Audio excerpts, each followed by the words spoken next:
સાહેબ આયા માતાજી હાટું થઈને ઘણા અડધો અડધ મંડળના સભ્યો એવા છે કે એને આખરી ટેકું લઈ લીધી બસ મેલડી હા તો જ આ મેણું નથી સહન થતું. આખરી ટેકું લઈને બેસી ગયા હતા નહીં અમારી મેલડી જ લાવે બીજું કોઈ નહીં. ડાયા માણા હોય ને એને કીધું ભાઈ એક કામ કરો અમે ફલાણે સારું જોવે છે ત્યાં જરા પૂછ્યા ને જોવડાય આવો ને ત્યાં કહી દે જેવું હોય છે એવું કોણ લઈ ગયું નહીં.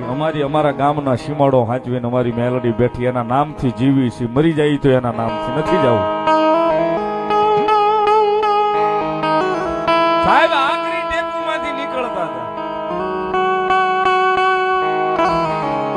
પણ સાહેબ આ બેઠી ને ધૂળનો ધડીમલો લઈને બેઠ્યો ભલે મંદિર નથી કરોડ રૂપિયાનું પણ એનો ધૂળનો ધડીમલો છે ને કરોડો કરતા વિશેષ છે.